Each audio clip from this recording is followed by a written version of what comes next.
दोस्तों अगर आप घर की कंस्ट्रक्शन करवा रहे हो तो आपको 9 इंच की दीवार या 4 इंच की दीवार कहाँ देनी है, इसके अंदर कंफ्यूजन काफी ज्यादा हो जाता है। दोस्तों अगर हम यहाँ पर 4 इंच की दीवार पूरे घर के अंदर देंगे तो वहां पर तो हमारा खर्चा कम हो जाएगा, लेकिन उसके अंदर काफी ज्यादा प्रॉब्लम होंगी, यानी कि उसके अंदर क्रैक्स आ जाएंगे, सीलन आ जाएगी, डैम्पनेस आ जाएगी।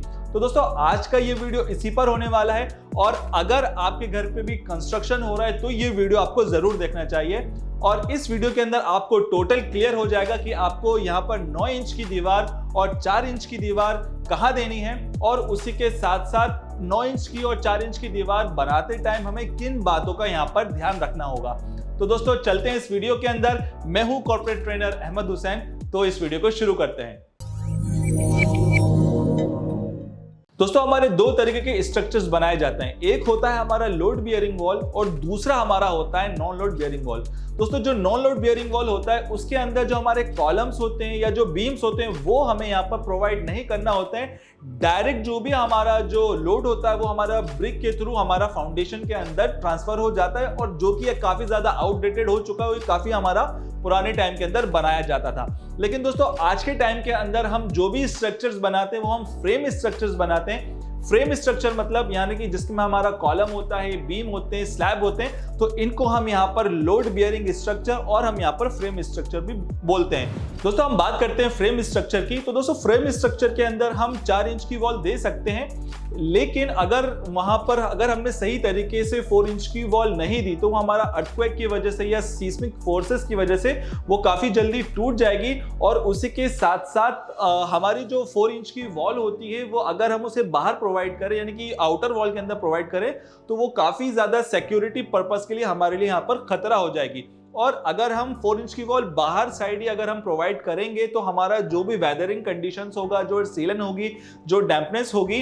वो काफी ज्यादा जल्दी हमारे घर के अंदर आ जाएगी। तो हमेशा याद रखिएगा कि कभी भी जब भी हम आउटर वॉल की बात करें, हमेशा हमें यहाँ पर 9 इंचेस की वॉल देनी है, और अगर हमें यहाँ पर इंटरनल वॉल यानी कि घर के पार्टीशन के लिए वॉल लगाना होगा तो यहाँ पर हमें 4 इंचेस की वॉल यहाँ पर यूज करनी होगी। दोस्तों नेक्स्ट बात करते हैं कि जो हमारी ब्रिक्स की क्वालिटी है वो काफी ज्यादा यहाँ पर अच्छी होना चाहिए। इंडस्ट्री के अंदर हमारी 3 तरीके की ब्रिक आती हैं, first class brick, second class brick या थर्ड क्लास ब्रिक भी, और क्लास 4 ब्रिक भी यहाँ पर आती है। लेकिन यहाँ पर हम कंस्ट्रक्शन के लिए क्लास 1 ब्रिक और क्लास 2 ब्रिक हम यहाँ पर यूज करते हैं। बट अगर आपको यहाँ पर देखना होगा कि यार हमारी जो ब्रिक्स है वो किस तरह की है, तो दोस्तों यहाँ पर हमारे 3 मेथड से आप काफी ज्यादा उसको कर सकते हो कि हमारी जो ब्रिक्स है जो हमारी साइड पे आई है वो हमारी किस तरह की ब्रिक है। तो सबसे पहली चीज आप उसका कलर से चेक कर सकते हो कि जो आपकी ब्रिक्स का जो कलर होना चाहिए फर्स्ट क्लास का या सेकंड क्लास का, वो यहाँ पर कॉपर रेड कलर का होना चाहिए। दूसरी चीज आप उसको ड्रॉप टेस्ट करके भी आप टेस्ट कर सकते हो कि आपकी ब्रिक की क्वालिटी कैसी है। आप उसको यहाँ पर 1 मीटर से आप उसको छोड़ सकते हो ब्रिक को, और जो आपकी ब्रिक होना चाहिए वो टूटना नहीं चाहिए। अगर आपकी ब्रिक 1 मीटर से या 3 फीट से अगर आप फेंकोगे, फॉल करोगे, अगर वो टूट रही है तो इसका मतलब है आपकी जो ब्रिक की क्वालिटी वो काफी ज्यादा खराब है। और सबसे इंपॉर्टेंट चीज आप यहाँ पर वाटर एब्सॉर्प्शन टेस्ट से भी कर सकते हो कि अगर यहाँ पर हमारा जो फर्स्ट क्लास ब्रिक है उसकी जो वाटर एब्सॉर्प्शन होती है वो 20% होती है। अगर हम क्लास 2 की बात करें तो यहाँ पर जो वाटर एब्सॉर्प्शन होना चाहिए वो 22 होना चाहिए। और एक क्वेश्चन में हमारे इंजीनियर्स भाइयों के लिए भी यहाँ पर छोड़कर जा रहा हूँ कि अगर यहाँ पर मेरी थर्ड क्लास की ब्रिक यूज होगी तो उसका जो वाटर एब्सॉर्प्शन है वो यहाँ पर क्या होने वाला है। दोस्तों अब बात करते हैं क्यूरिंग की। तो हमेशा याद रखिए चुनाई करते टाइम या ब्रिक वर्क करते टाइम आपको 24 घंटे तक ब्रिक को अच्छी तरीके से यहाँ पर पानी के अंदर डुबो के रखना है, जिससे कि जितना भी उसको वाटर को एब्जॉर्ब करना है वो यहाँ पर कर ले। हमेशा याद रखिएगा कभी भी चुनाई करते टाइम या ब्रिक वर्क करते टाइम आपको यहाँ पर ब्रिक को गीली नहीं करके लगाना है। अगर आप ऐसा करते हैं तो इसके अंदर आपको जो मोर्टार का जितना भी वहां पर पानी होगा वो यहाँ पर ब्रिक एब्जॉर्ब कर लेगी और वो एज अ पाउडर फॉर्म के अंदर बना लेगी, जिससे कि जो आपका बॉन्ड होगा ब्रिक के बीच में और मोर्टार के बीच में वो यहाँ पर नहीं होगा। और आगे जाकर अगर किसी भी तरीके का अर्थक्वेक आता है तो वो यहाँ पर 100% यहाँ पर आपकी जो घर है वो आपका गिरने वाला है। दोस्तों अब बात करते हैं मोर्टार रेशियो की। तो हमेशा याद रखिए चाहे हम यहाँ पर 4 इंचेस की ब्रिक की बात करें या हम 9 इंचेस की ब्रिक की बात करें, तो यहाँ पर जो हमारा मोर्टार का रेशियो होना चाहिए वो हमारा 1:4 का होना चाहिए। जिसके अंदर से अगर हम 1 की बात करें तो यहाँ पर हमारा 1 बैग सीमेंट होना चाहिए, और अगर हम 4 की बात करें तो यहाँ पर हमारा 4 बैग का यहाँ पर हमारा सैंड होना चाहिए। और हमेशा याद रखिए कि जो हमारी मोर्टार की थिकनेस है, दोनों ब्रिक के बीच के अंदर की जो थिकनेस होगी मोर्टार की, वो हमारे यहाँ पर 10 mm की होगी। अगर आप पहली लेयर ब्रिक की लगा रहे हो तो उसके ऊपर जो हमारी मोर्टार की जो थिकनेस आएगी वो हमारी 10 mm की आएगी, फिर उसके ऊपर हम यहाँ पर दूसरी लेयर ब्रिक की लगाएंगे। दोस्तों नेक्स्ट बात करते हैं हम हमारे मोर्टार की। तो दोस्तों हमेशा याद रखिए कि जब भी हम यहाँ पर मोर्टार बनवाएंगे तो हमेशा हम यहाँ पर लिमिटेड क्वांटिटी के अंदर ही बनवाएंगे, और इतने ही बनवाएंगे कि जितना हमारा आधे घंटे के अंदर मोर्टार यूज हो सके। क्यों?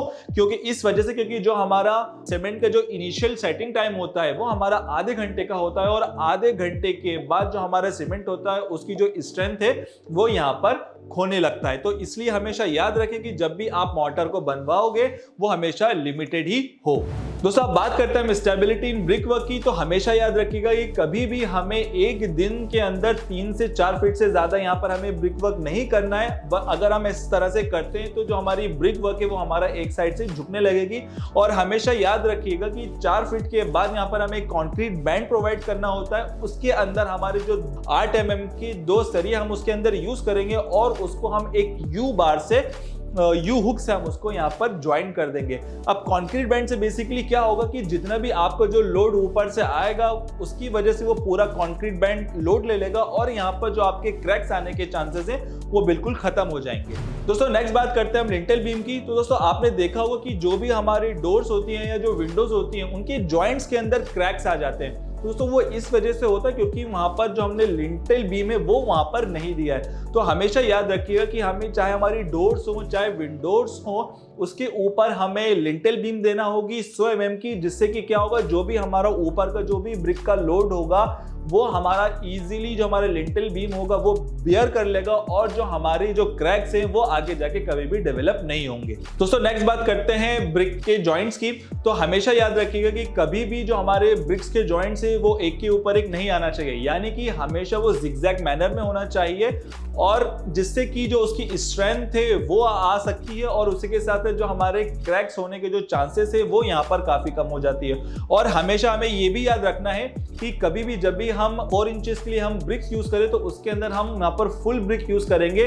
कभी भी यहाँ पर हम उसके अंदर जो ब्रिक्स बैट होते हैं, यानी कि जो अद्धे होते हैं, जो पौने होते हैं, वो उसके अंदर हमें यहाँ पर यूज नहीं करना है। अगर हम ब्रिक बैट्स यूज करते हैं तो यहाँ पर जो उसकी जो क्रैक्स आने की जो चांसेस होते हैं वो यहाँ पर काफी बढ़ जाते हैं। दोस्तों नेक्स्ट बात करते हैं हम कॉलम हैकिंग की। तो दोस्तों अक्सर आपने देखा होगा कि कॉलम और ब्रिक के बीच में एक दरार बन जाती है। वो बेसिकली क्यों होती है? वो कॉलम हैकिंग ना होने की वजह से होती है। कॉलम हैकिंग हम कैसे करते हैं? छेनी हथौड़ी की मदद से हम जो कॉलम होता है उसको अच्छी तरीके से खुरदुरा करवा लेते हैं, ताकि आगे जाके जब भी हम 1:1 का घोल मारे तो जो हमारी ब्रिक है वो अच्छी तरीके से कॉलम में ज्वाइंट हो जाए, कनेक्ट हो जाए। दोस्तों नेक्स्ट बात करते हैं टूथिंग की। तो हमेशा याद रखिएगा कि जब भी हम यहाँ पर एक वॉल को दूसरी वॉल से हम कनेक्ट करते हैं, चाहे वो हमारी 9 इंच की वॉल हो चाहे वो हमारी 4 इंच की वॉल हो, तो हमेशा हमें यहाँ पर टूथिंग प्रोसेस से करना होता है। अब ये टूथिंग प्रोसेस हमारी क्या होती है? आपने हमेशा देखा होगा कि जो आपका मिस्त्री होता है वो आपकी एक वॉल को थोड़ा सा आगे निकालता है तो दूसरी वॉल को थोड़ा सा पीछे निकालता है, फिर आप ऑल्टरनेट देखोगे तो फिर वो आगे निकालेगा, फिर उसके ऊपर थोड़ी सी वो पीछे करेगा। तो दोस्तों इस प्रोसेस को ही हम यहाँ पर टूथिंग कहते हैं, जिससे कि क्या होता है, जिससे कि जो हमारा वॉल का जो कनेक्शन होता है वो ज्यादा अच्छा स्ट्रांग बनता है, जिससे कि आगे जाके जो हमारे क्रैक्स डेवलप होते हैं और जो बॉन्ड बनेगा वो काफी ज्यादा अच्छा बन जाता है। तो हमेशा याद रखिएगा कि आपको यहाँ पर टूथिंग भी जरूर करवानी होगी। दोस्तों नेक्स्ट बात करते हैं कि जब भी आप यहाँ पर अगर आप 4 इंच की वॉल बनाओ या आप 9 इंच की वॉल बनाओ तो आप 15 दिन तक यहाँ पर प्लास्टर का काम शुरू मत करवाओ।